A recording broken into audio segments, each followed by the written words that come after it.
깊은 산속 새벽 안개가 채 거치지 않은 숲길이로 한 사내가 천천히 걸어 나옵니다. 붉은 옷자락이 바람에 휘날리고 백마의 굴레를 단단히 조이며 발끝에 힘을 주고 있습니다. 사내의 눈빛은 어둠을 꿰뚫는 듯 강렬합니다. 숲속에 숨죽인 의병들이 그의 모습을 바라보며 입을 다뭅니다. 정막이 흐르는 순간 사내는 갑자기 손을 들어 신호를 보냅니다. 모두 준비하라. 그의 목소리는 단단하고 흔들림이 없습니다. 이 사람은 누구일까요?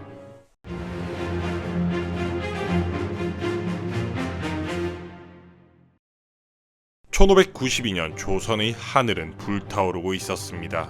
일본군은 바다를 건너와 마치 들불처럼 한양을 향해 번져갔습니다. 왕은 피난길에 올랐고 조정은 혼란에 빠졌습니다. 그리고 죄 없는 백성들은 그야말로 죽음과 생존이 경계에서 몸부림치고 있었습니다. 왜군의 전략은 치밀했습니다. 15만 8천의 병력을 9개 부대로 나누어 각지로 북상하던 그들의 목표는 단 하나, 조선을 무너뜨리는 것이었습니다. 고니시 유키나가와 가토 기요마사 같은 왜군의 지휘관들은 조선의 수도 한양을 향해 번개처럼 진격하고 있었습니다. 그리고 그들 중 고바야가와 다카가게가 이끄는 육군은 의령과 남강을 지나 전라도를 점령하려는 계획을 세우고 있었습니다. 전라도의 곡창지대는 왜군의 병참선을 지탱할 중요한 기반이었습니다. 조선의 심장부를 위협하는 이들의 발걸음은 멈출 기세가 보이지 않았습니다. 조선의 조정은 무력했고 광군은 준비되지 못했습니다.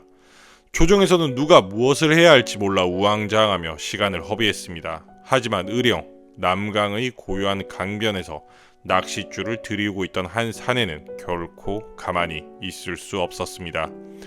붉은 옷을 입고 백마를 탄 그 사내는 곽재우였습니다. 곽재우는 낚싯대를 내려놓으며 한숨을 내뱉었습니다. 나라가 이 지경인데 나는 더 이상 물고기를 잡으며 시간을 보낼 수 없겠구나.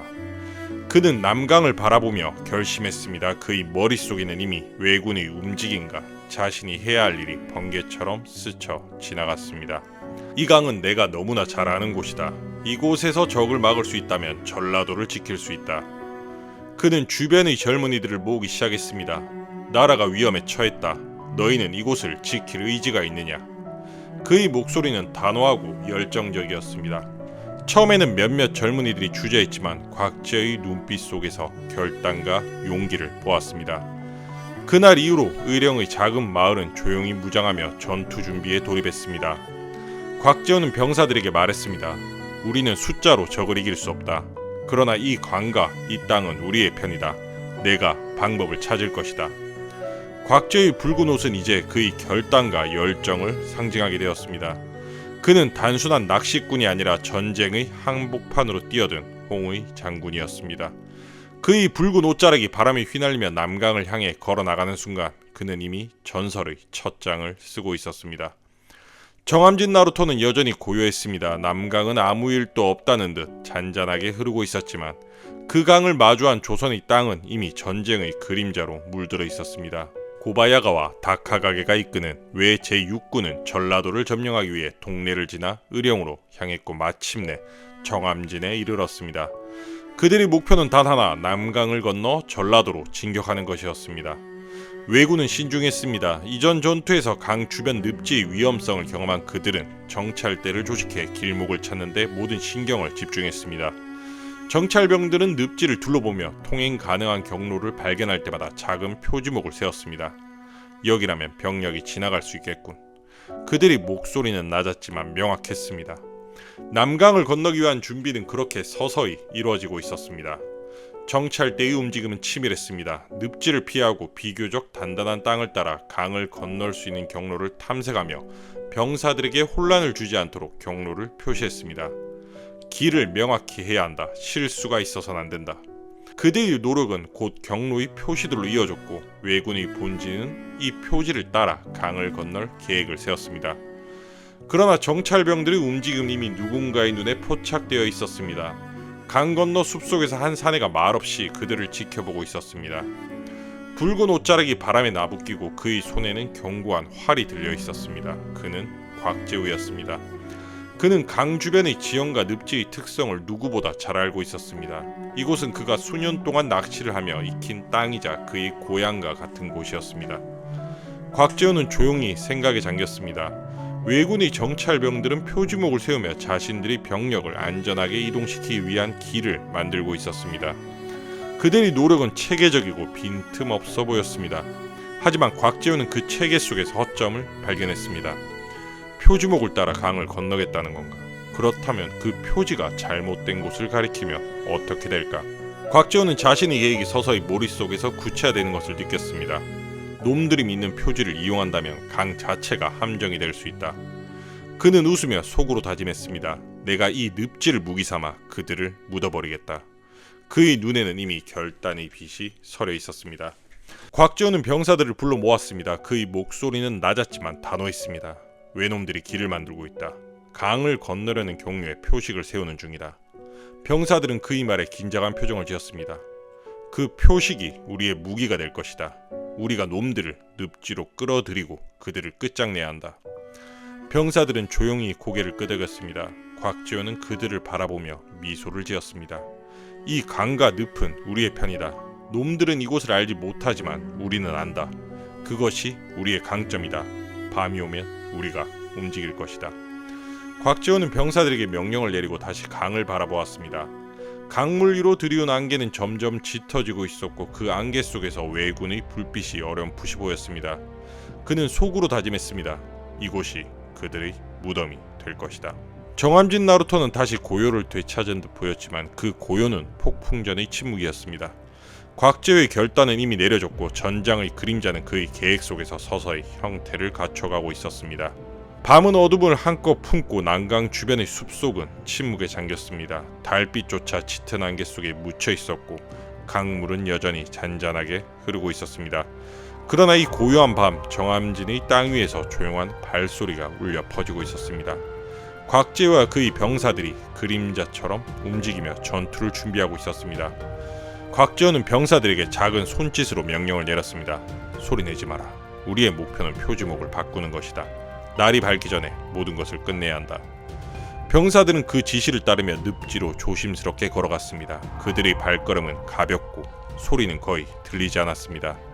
이들은 왜군 정찰대가 세운 표주목을 향해 나아갔습니다. 표주목은 늪지 가장자리에 가지런히 세워져 있었습니다. 그는 병사들에게 손짓으로 지시했습니다. 이 표주목을 뽑아서 늪지 중심으로 옮긴다. 절대 흔적을 남기지 마라. 병사들은 재빨리 움직였습니다. 그들은 표주목을 조심스럽게 뽑아들고 늪지의 가장 깊은 곳으로 이동했습니다. 그곳은 발을 잘못 디디면 곧바로 빠져버리는 위험한 지역이었습니다. 한 병사가 발이 빠질 뻔하자 곽재호가 재빨리 그의 팔을 붙잡으며 속삭였습니다. 침착해라. 우리가 지형을 안다고 해도 이것은 우리에게도 위험하다. 하지만 이 늪은 우리의 가장 강력한 무기가 될 것이다. 표주목을 옮기는 작업이 끝날 때쯤 곽재호는 강가를 천천히 살펴보았습니다. 왜군 진영의 불빛이 여전히 강 건너에서 은은하게 빛나고 있었습니다. 그는 잠시 생각에 잠겼습니다. 놈들이 저 불빛처럼 자신들의 힘을 과신하고 있다. 하지만 그 과신이 곧 그들의 멸망으로 이어질 것이다. 곽재호는 병사들을 불러 언덕 위로 이동시켰습니다. 병사들은 매복 지점에 숨어 날이 밝기를 기다리며 곽재호의 지시에 따라 무기를 손질했습니다. 내일 놈들이 이곳으로 들어올 것이다. 표주목을 따라 늪지로 걸어 들어가면 그들이 믿던 경로는 그들을 죽음으로 이끌 것이다. 곽재호는 병사들에게 다음날 전투의 계획을 상세히 설명했습니다. 그는 단순히 기습만을 준비한 것이 아니었습니다. 그는 왜군의 심리와 움직임을 철저히 분석하고 이 모든 것을 활용해 전투를 완벽히 이끌어갈 준비를 하고 있었습니다. 병사들은 그의 말에 고개를 끄덕이며 긴장을 풀지 않았습니다. 우리가 해야 할 일은 간단하다. 놈들이 늪지에 빠져 허우적대는 순간을 기다리는 것이다. 그 순간이 오면 우리의 화살이 그들을 끝장낼 것이다. 우리는 이 지형을 완벽히 이해하고 있다. 놈들은 우리에게 상대가 되지 않을 것이다. 그의 말은 병사들에게 확신을 심어주었고 그들은 전투의 긴장감을 이기기 위해 서로의 어깨를 두드렸습니다. 어둠은 점점 짙어졌고 정암진의 땅은 다시 침묵에 잠겼습니다. 하지만 이 고요함 속에는 곽재호와 그의 병사들이 준비한 함정과 결단이 숨쉬고 있었습니다. 붉은 깃발이 언덕 위에서 서서히 바람에 펄럭이며 다가올 승리를 예고하고 있었습니다. 새벽이 오자 안개가 남강을 부드럽게 덮었습니다. 어둠 속에서 뿌연 아침빛이 강물 위로 퍼져나가고 고요한 강변은 그저 평화롭게 보였습니다. 그러나 그 아래에는 어젯밤 동안 만들어진 곽재의 함정이 기다리고 있었습니다. 왜 제6군의 병사들은 이러한 사실을 알지 못한 채 준비된 경로를 따라 강을 건널 준비를 하고 있었습니다. 고바야가와 다카가게는 직접 군사들을 이끌고 늪지대의 표주목을 확인하며 말했습니다. 이 경로는 안전하다. 병사들에게 경로를 따라 진격하도록 명령하라. 그의 말에 따라 왜군의 병사들은 질서정연하게 강을 건너기 시작했습니다. 그들은 표주목을 따라 자신들이 정찰한 길이 안전하다고 믿고 있었습니다. 곽재우는 언덕 위에서 그들의 움직임을 지켜보고 있었습니다. 그는 병사들에게 낮은 목소리로 말했습니다. 놈들이 늪지에 들어섰다. 이제 기다릴 시간이다. 그의 병사들은 화살을 쥔 손에 힘을 주며 곧 다가올 순간을 준비하고 있었습니다. 왜군의 선두부대가 표주목을 따라 늪지대 깊숙이 들어섰을 때 그들의 발밑이 갑자기 흔들리기 시작했습니다. 여기 땅이 이상하다. 한 병사가 외쳤지만 이미 늦었습니다. 늪지대는 그들을 순식간에 잡아먹기 시작했습니다. 병사들은 허우적거리며 몸을 빼내려 했지만 그들의 움직임은 더욱 깊이 빠져들게 만들 뿐이었습니다. 뭐 하는가? 빠져나오지 못하겠느냐? 고바야가와 다카가게가 소리쳤지만 그의 명령은 공허하게 울릴 뿐이었습니다. 후방에 대기하던 병사들까지 혼란에 빠졌습니다. 선두부대가 늪지에서 허우적거리는 모습은 그들에게 공포를 심어주었습니다. 그 순간 정암지 언덕 위에서 날카로운 함성이 들렸습니다. 지금이다. 화살을 쏘아라. 곽재의 명령이 떨어지자 언덕 위에서 병사들이 일제히 화살을 쏘아 올렸습니다. 화살은 늪지에 갇힌 왜군의 병사들에게 빗발치듯 날아들었습니다. 움직일 수 없는 병사들은 그저 공포에 질린 채 쓰러져 갔습니다. 도망쳐라. 물러서라. 왜군의 병사들은 서로를 짓밟으며 혼란에 빠졌습니다. 곽재의 병사들은 늪지대 밖에서 움직임을 멈춘 후방 병사들까지 공격하기 시작했습니다. 화살의 비는 끊임없이 쏟아졌고 왜군의 병사들은 점점 더 격렬한 혼란 속으로 빠져들었습니다. 돌격하라. 곽재호는 병사들을 이끌고 언덕에서 뛰어내리며 돌격을 시작했습니다. 병사들은 늪지대 가장자리를 따라 움직이며 왜군을 하나씩 쓰러뜨렸습니다. 왜군은 결국 후퇴를 선택할 수밖에 없었습니다. 살아남은 병사들은 늪지를 벗어나기 위해 안간힘을 썼고 뒤를 돌아보지도 못한 채 강 건너로 도망쳤습니다. 고바야가와 다카가게는 자신의 병력의 절반 이상을 잃은 상태에서 후퇴 명령을 내릴 수밖에 없었습니다. 동이 터오르며 정암진의 강변은 붉은 태양빛으로 물들었습니다. 전장에 남은 것은 왜군 병사들의 시체와 흩어진 무기들, 그리고 붉은 깃발이 바람 속에서 펄럭이는 소리뿐이었습니다. 곽재우와 그의 병사들은 여명을 맞이하며 강가에서 조용히 승리의 숨을 고르고 있었습니다. 장군님, 적군은 완전히 퇴강한 것 같습니다. 한 병사가 곽재우에게 보고했습니다. 그는 강 건너 왜군의 흔적을 바라보며 천천히 고개를 끄덕였습니다. 그래, 이제 이곳은 안전하다. 하지만 긴장을 늦추지 마라. 왜놈들은 언제든 다시 올 수 있다.